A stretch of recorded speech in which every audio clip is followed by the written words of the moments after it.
Bendiciones, hermanos. Soy el hermano José Guerrero. Bendiciones a usted y a toda su familia. Hermanos y amigos, el día de ayer di una clase. Tengo un instituto bíblico aquí en Alaska, donde procuro enseñar la palabra de Dios de una manera, digamos, más sensata, más, digamos, más pensada, más escudriñada, más rebuscada, de una forma que pueda ser investigada. Y para esto entramos dentro de los términos de teología, exegética, hermenéutica, homilética, oratoria, apologética, escatología, profecía y todos esos términos técnicos del texto bíblico, y luego los estilos literarios, desde la historia, el poema, la prosa, la alegoría, proverbios, etcétera, los más populares, sarcasmos y todo tipo de formas escritas dentro del texto bíblico. Y los investigamos por un propósito.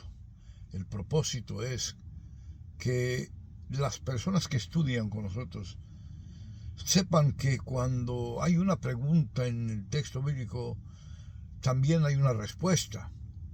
Pero esa respuesta requiere de un esfuerzo, digamos, no solamente la lectura, pero de investigación, como dice Mateo 22:29, Juan 5:39, escudriñar las Escrituras.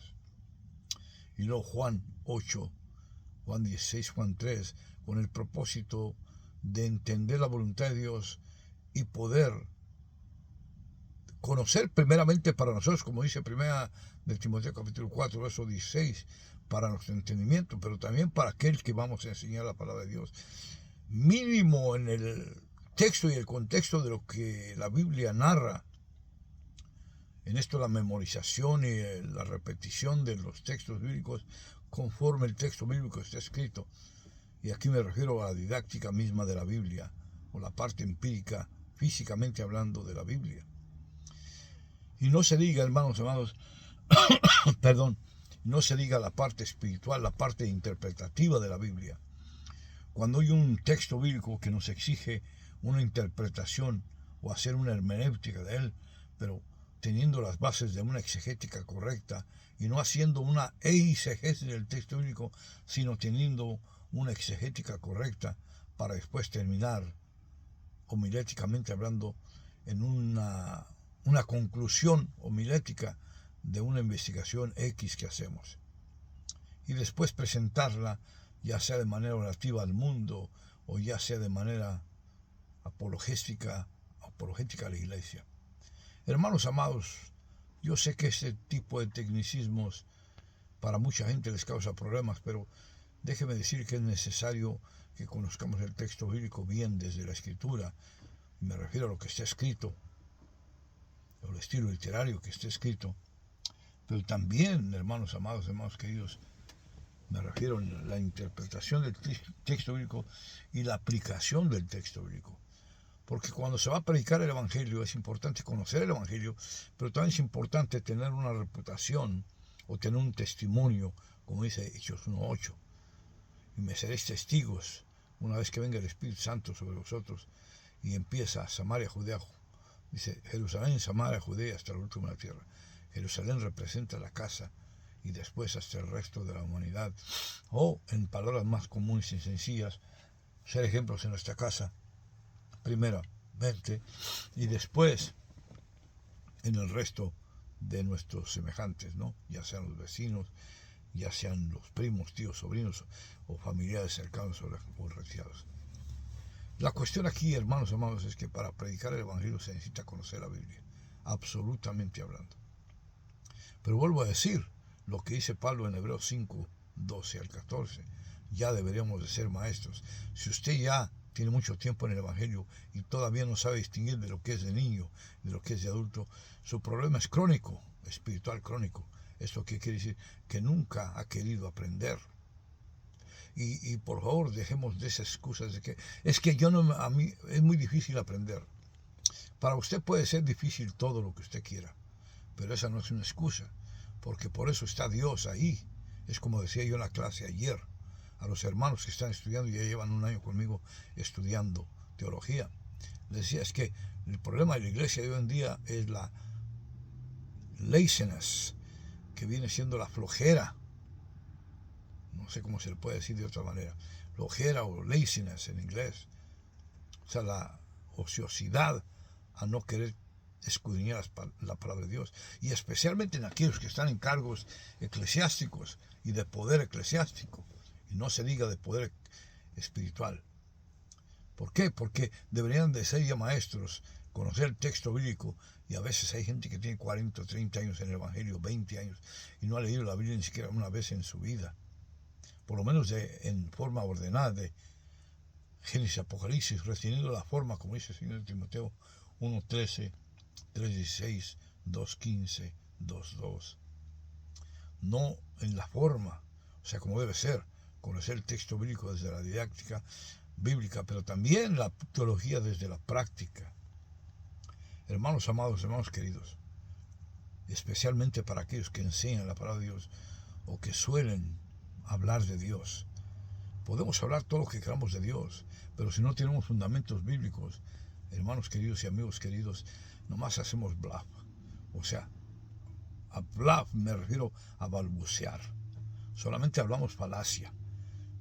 Por eso hay tanta gente que cuando habla de Dios se llena la boca diciendo tonterías. ¿Por qué? Porque no conocen ni lo que hablan. Estaba escuchando un video de un joven que defendía en el YouTube, porque yo también veo videos, y defendía en el YouTube la adoración a ídolos y todo esto. Y para él sonaba muy loable. Nosotros no adoramos ídolos, nosotros nos postramos, reverenciamos.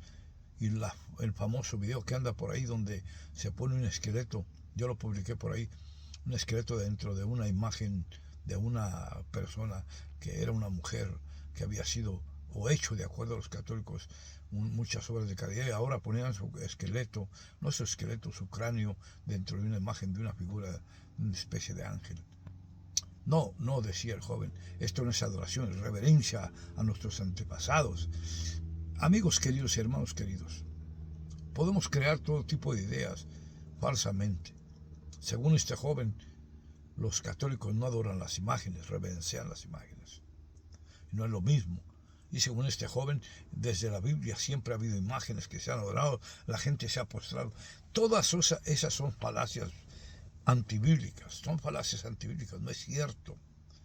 Porque la etimología de un mensaje tiene que ver con la raíz y el origen del propósito. Tenemos que aprender a leer entre líneas.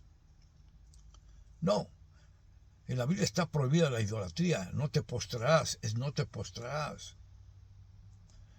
La intención en estos casos cuenta mucho, el propósito del corazón, la idea equivocada de un Dios que se convierte en una figura material.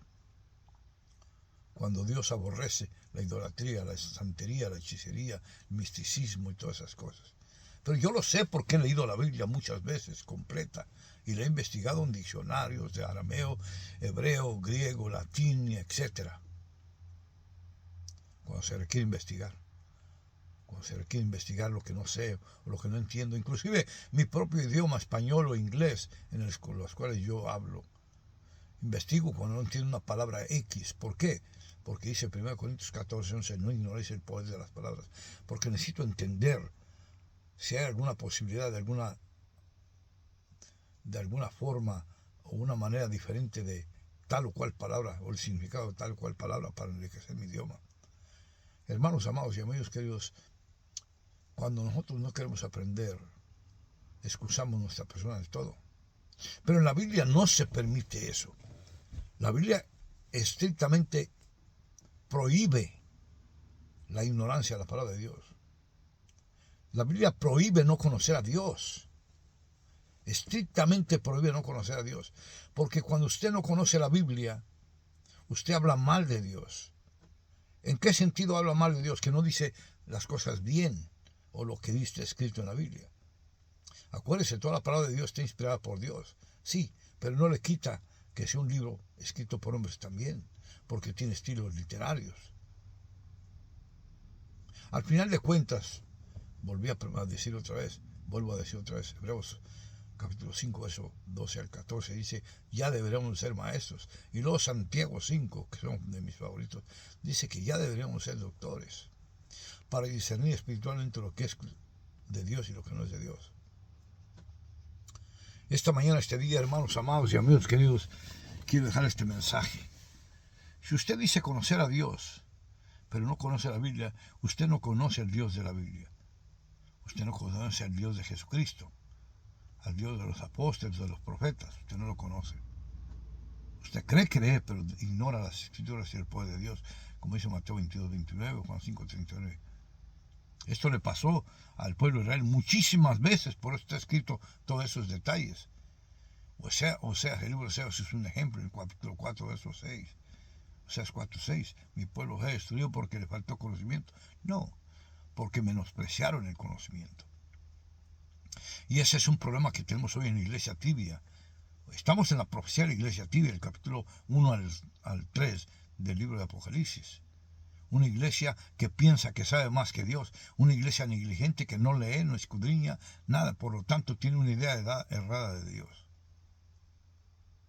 Si usted va a hablar de Dios, lea la Biblia. Si va a servir en el ministerio, en cualquier posición eclesiástica del ministerio, mucho peor, todavía o mucho mejor, debe estudiar. ¿Por qué? Porque hay gente que lo escucha a usted, que puede ir al infierno por causa de usted o por causa de su negligencia. Eso es lo que dice Jeremías 3, y el capítulo 3 y el capítulo 33. Si tú no dices al impío el mensaje de salvación, que se arrepiente y se convierta, la sangre de tal persona va a caer sobre ti. Pero si tú adviertes al impío y le dices la verdad, la sangre de esa persona cae sobre ella misma, pero tú habrás salvado tu alma. Hermanos amados y amigos queridos,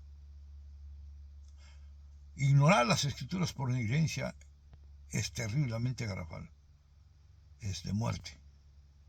Conocer la verdad que nos hace libre, en este caso conocer a Cristo y sus doctrinas de manera muy personal, didácticamente hablando y a nivel de relación personal con Dios, es lo que debemos hacer.